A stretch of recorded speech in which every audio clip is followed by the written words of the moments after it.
Hoje, nesse vídeo, em formato de teatro, nós vamos falar sobre os mitos das religiões africanas e sobre a criação do mundo. Essa mitologia foi transmitida durante séculos apenas oralmente, porém, no final do século XIX, ela ganhou narrativas literárias. Esse é um assunto que requer cautela, pois a sua literação foi feita inicialmente por brancos colonizadores, e devido a isso, a mitologia foi esquecida, por conta dos árabes e dos europeus cristãos que eram contra essa mitologia africana. Outras mitologias acreditam que o mundo foi criado através de suas divindades regionais. Entretanto, isso há uma grande margem de erro, pois a ciência já provou para nós que a África é o berço do mundo, ou seja, isso dá mais credibilidade para a mitologia africana. Outra coisa que nós também vamos poder notar durante o vídeo é que todas as religiões mantêm um padrão, ou seja, todas elas falam sobre a criação da Terra, do Sol e da Lua, porém tem pequenas divergências entre outros pequenos detalhes. Agora nós vamos mostrar em um pequeno teatro algumas crenças de religiões africanas da criação do mundo. Bumba, descrito em algumas tradições como um deus branco do povo Buxungu, era o deus supremo da África Central, criador de todas as coisas. Segundo a mitologia, é um espírito que, durante as primeiras horas do primeiro dia da criação, sente dores de estômago muito agudas e vomita. Ele vomitou a terra, o sol, a lua e as estrelas, dando início à existência do mundo. Depois ele criou os animais, do quais toda a vida descendeu. Bumba entrega fogo a um mortal, que passa a cobrar um preço alto para quem quisesse usar.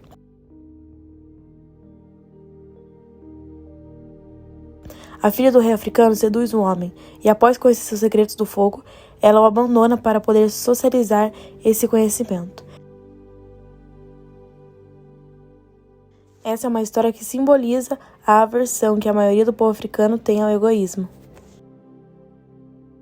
Amã, também conhecida como Amen, é um deus da mitologia africana da região do povo Dogon, localizado em Mali, responsável pela criação. Seus filhos são Ogo, Yurugu e Yazid, e possui uma grande importância para a cultura do povo Dogon, embora alguns detalhes sobre seu deus sejam incertos. Uma das versões desse mito é conhecida pelo povo como: era uma vez uma divindade criadora, suprema de todas as coisas. Seu nome era Ama. Ele existia desde o princípio de tudo, criando o universo a partir de uma semente atômica, que transformou em um ovo primordial. Esse ovo continha os 4 elementos essenciais para a criação: água, ar, fogo e terra. Após várias colisões e explosões, esses elementos foram se misturando e deram origem à vida. A outra versão desse mito é um pouco distinta, pois os detalhes sobre a carreira de Amá variam de acordo com a tribo e o clima. Deshui, divindade dos povos Sans do deserto de Kalahari, ao sul da África, é um mito ou criador transformistas. O mito diz que no primeiro e no segundo dia de criação, Deshui era uma flor, quando o sol nascia, e à noite ele era um homem. No terceiro dia, ele era uma árvore com frutos, e ao pôr do sol, ele era um homem novamente. Em seguida, ele se tornou uma árvore frutífera, mas coberta de espinhos. Quando a primeira mulher apareceu e tentou pegar o fruto, a árvore desapareceu. Chorando, a mulher deitou-se e morreu. Deshui, por sua vez, virou mosca, água, flor, passarinho e depois aquele que come o passarinho. Logo ele se tornou um homem novamente, mas os outros homens o caçaram. Então ele se tornou um grande pássaro e voou para seus pais. Quando o pai o reconheceu, Deshui voltou a ser homem. Quando morreu, Deshui tornou-se um lagarto, que diz ser a criatura mais antiga de todas. Era um deus de extrema bondade. Seu nome era Chukwu.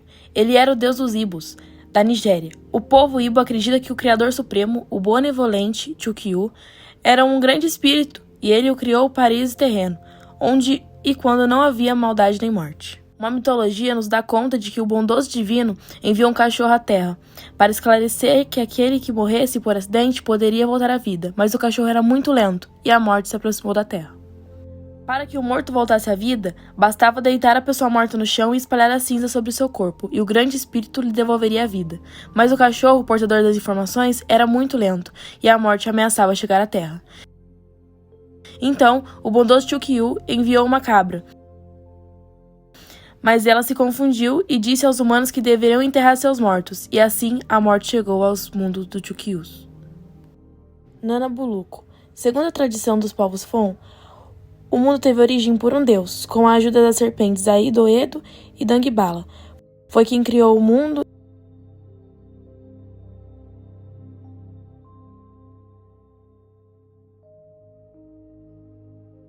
e deu vida aos animais, à flora e aos minerais. Nanã era simultaneamente macho e fêmea. Sozinho deu à luz a gêmeos, Mau e Lisa, e a eles foi dado o domínio do mundo e deu a tarefa de criar o homem, povoar a terra, gerando equilíbrio entre os seres vivos.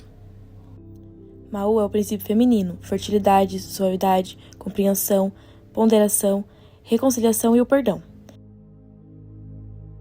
Lisa é o princípio masculino, julgador, impaciência, força cósmica, que castiga os homens errados e os corrige, a seriedade. Ele está atento para que as leis de Mau sejam cumpridas. Nanã então percebeu que Mau não conseguia mudar o gênio do seu irmão Lisa, que castigava sem antes observar direito, por isso resolveu separá-los. Enviou Malu à lua e a concedeu o comando da noite, sendo ela, a lua também com o objetivo de suavizar os sofrimentos dos seres e projetar a fé e o amor sobre o planeta. E enviou Lisa ao sol, responsável pelo dia, para que pudesse ver com mais clareza os erros dos homens e julgassem bem antes de castigá-los. Ordenou também que Lisa, uma vez por ano, deveria andar na terra para conviver com os homens e conhecer de perto suas necessidades, ajudando-os e corrigindo-os. Os fãs acreditam que quando há um eclipse, o encontro da lua com o sol, diz que o casal celestial está se dedicando ao amor e povoando o mundo. Antes que essa separação se concretizasse, Mau e Lisa chamaram seus filhos e os enviaram à terra como os primeiros habitantes, e para que esses os ajudassem a governar a terra, deram a cada um uma atribuição. O Povéié tem Nanã Buruco, sua grande mãe, que rege as leis e a vida na terra. Em algumas culturas, Nanã também é vista como andrógina. Em qualquer mito, Dan foi auxiliar na criação, e por isso é o Vodun mais reverenciado dentro do culto Vodun.